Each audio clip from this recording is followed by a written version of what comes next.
right, welcome back to the archives and to episode 4, I think, of Cloudchildren. Now, we left off halfway through chapter 1. I didn't even get through all of chapter 1 in one video because it is that extensive. Because chapter 1 is told from the perspective of Jessie, who was my favorite character. There are 5 main characters in this story. We have just left off with Jessie has just been reunited with her brother Matt. They were orphans together. Their mother died in an accident, and their father, somebody rang their doorbell one night and their dad went to answer it. And then a few minutes later, Jessie and Matt found him dead in the doorway. We're like, oh wow, guess that visitor wasn't very nice. They hid out for a while. They were eventually taken away to orphanages separately, and then 3 years later, they escaped. They are reunited. They ran away from their orphanages. The story just started with them running away. As they've run away, they were chased by a weird man in a black suit who turned into a wolf, and Jessie defeated this wolf instinctively, and Matt is not okay with that. Because Matt stood in a corner and screamed while Jessie saved them from this wolf, and Matt's really embarrassed about that, and that is Matt's personality in the story. And they have just been brought to this story's version of the Camp Half-Blood, Hogwarts, whatever you want to call it, and we haven't really explained what that is yet. So far it was just a random village with everybody's just partying. So they were brought there by a random man who just showed up after Jessie defeated the man that turned into a wolf, and she decided to trust him because he had a bracelet that looked like the one that they had that was her mother's bracelet, and so they have followed him to this camp. And Jessie has been taken to this beautiful, perfect room that had like 4 paragraphs worth of description. And Jessie has just gone to bed after brushing her teeth with the best toothpaste in the world. We are picking up the next morning. Jessie has woken up. Searched my room for some clue of where to go. Jessie has no idea what's happening, right? She does not know where she is. She does not know what she's supposed to be doing. She didn't even get the name of this man the night before. So she's trying to figure out what's up. And she finds a map in her room of the big building. And she finds a breakfast buffet room. Oh, breakfast buffet. Hell yes. Decided that would be a good place to go. Okay, here we go. We are back to the outfits. She goes to the closet. Found new clothes she never wore.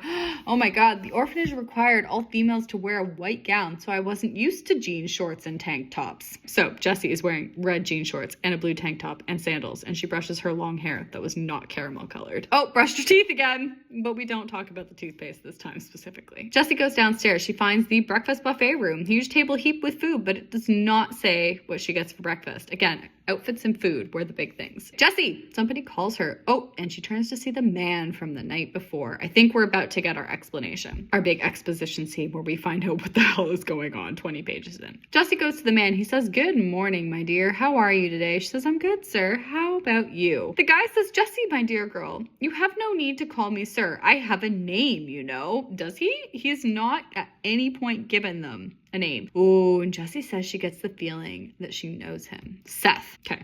Dude's name is Seth. Okay, Seth, what do I do? What is this place? Who are you? And who are all these people? Who am I? Guy says, Jessie gets some food. I'll try to explain. So Jessie gets some French toast and apple juice. I was consistent with the outfits and the food. Wow. So Jessie goes and sits down, says, "Explain." And Seth says we should wait for Matt. "I'm here." Oh, Matt's still bitter. Enter the room, sat down heavily. "Start talking, old man." Seth says, "You're not a morning person, are you, Matthew?" Matthew looks over at Jessie and says, "Hello, sister." Matt is not having any of this. "Matt, you're being ridiculous," says Jessie, because he is a little bit. Seth says, "Both of you, please stop. Would you like me to explain or not?" And they both say, "Explain," in unison. Seth smiled, began his explanations. Here we go. "You two are what we call Cloudchildren. Are you surprised? You are powerful, very powerful. This place is our base camp." Okay. Getting a little close. We're not calling it a village, but base camp. Okay. "Cloudchildren train here to be warriors and magicians, obviously. I know that this seems overwhelming, but you two are the most powerful Cloudchildren to ever be born." Wow, what a shock once again. "Normally we would have found you earlier, but since you two were constantly on the run, we couldn't track you down." She said something earlier about how they were living in the same place for a year. They're not on the run. They were, no, we could not find you. "We wanted to bring you here so monsters couldn't find you and hunt you down." Okay, Percy Jackson. "You see, Cloudchildren have very magical blood. They have cloud in them." Okay. "Their cloud blood makes them stronger and smarter than the average human." Why does the Sorcerer's Children make more sense than this? What is cloud blood? I I do not understand. Okay, whatever. Many cloud children develop supernatural powers such as flight, mind reading, transformation, and so on. I spelled transformation so wrong. I spelled it transformation with 2 M's. You two are very powerful. He just said that. Your parents both died trying to protect you from falling into the hands of the evil Lord of the Sky, Bot. Bot is our villain. B-A-A-T. Oh, I thought I was so creative with the double A. I remember that. Bot is a terrible being. Destroy anything just to get his hands on what he wants. And right now he wants you too. That's not good. What does he want from them? I don't know. Oh, he lives in the sky in a palace full of monsters. Okay, I guess that's where the wolf came from. He can send them out to attack people. One monster can only be sent out every 24 hours. You explained that. When you defeated the wolf, he said you didn't defeat him. He said you disabled him. Now we're backtracking here. When you defeated the wolf, you sent him back to the palace, exiled him for an entire day. And Matt says I'm confused. I'm sure it's a very complicated subject. But for now, that's all you need to know. Seth is done with this. No, it's not. What happened to our parents? Oh, pain in Seth's face. Your mother died in an accident, correct? Says Seth. And they say yes. And he says, well, Bot killed her. You may not remember, but you were at the shopping mall and she saw Bot selling your favorite foods and knew you would want some. Okay, so he was trying to trick them. She hid you, went to face Bot, but he poisoned her. She only had an hour left to live, so she took you home, then left again with your father so he could just say she died in an accident. That's really convoluted. Okay, so they were at the mall and Bot is there trying to steal these 2 children away by selling their favorite food. So mom sees him, says, okay, off you go. I'm gonna go, deal with him. Goes and confronts him. He poisons her. She realizes, oh my God, I'm gonna die in an hour. So they take them home. She says to the father, can you take me out? And he comes back, says your mom died in a car accident because mom was poisoned. And he didn't want them to know because she only had an hour left. So he just took her away to die and then came home and told the kids that she died in a car accident. Your father, on the other hand, was murdered right away. I believe Bot rang the doorbell. And your father was expecting him. Okay, so he was coming to get them. So your father thought it would be easiest to just die without letting you 2 know there was someone after you. So Bot came to the house to get the children, killed the father, but didn't take the children. That makes absolutely no sense. You lived with your grandmother afterwards, correct? Oh, and she moved away. Have you ever wondered why she did that? Okay, there is a reason why grandma moved to Russia. Because Bot forced the idea into her head and wouldn't let her stay. Oh, she got so terrified that she moved away easily. He was eliminating members of your family until he could get his hands on you. Wow, I have justified the crap out of this. You lived with your aunt, but he forced the idea into her head that she wanted a baby, so she had one of her own and got rid of you. When you started living alone, he had an easy path. Luckily, I prevented him from getting you 2 by going to his home and personally fighting him until you 2 went to the orphanage. Jesse says something about how they were on their own from when she was 7 until when they were 11. He spent like 4 years fighting Bot. I kept him occupied. When the people from the orphanage finally found you, took you away, he couldn't get a hold of you. I'm glad you were in the orphanage for a while because I could get some rest. Yeah, he couldn't do anything to get you. But when you left, he saw it right away, went right after you with the wolf. Okay, so they left, and 2 hours after they left, Bot was like, oh, they're on their own again, sent this wolf. I saw you 2 were in danger, so I instantly came to collect you, bring you here. Why does he want us? This is so much.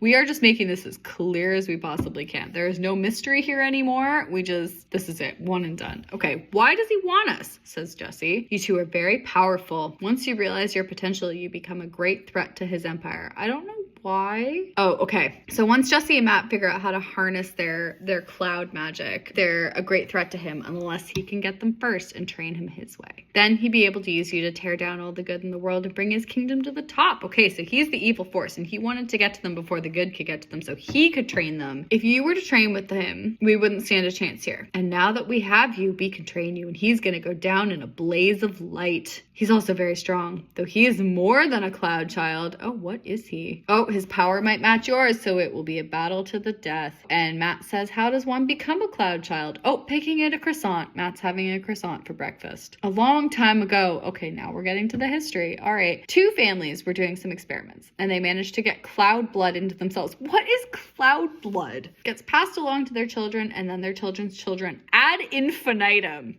I have written that into the story. Look at that vocabulary. The first family were your ancestors. We've got Benjamin and Jessica. Her name is Jessie. Really? I probably wrote that. when she was still Talia.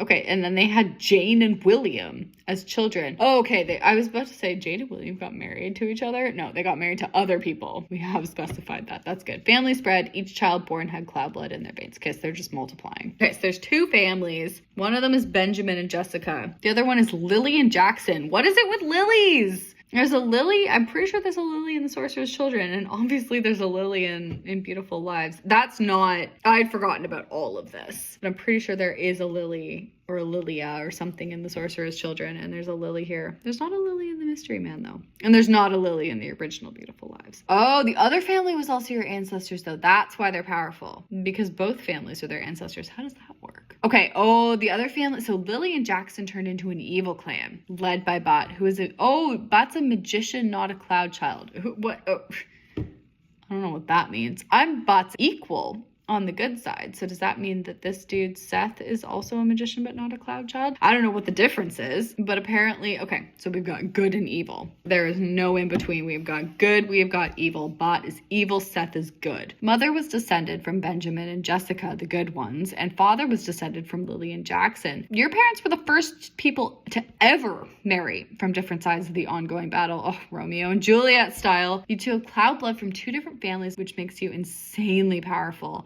But you could go either way.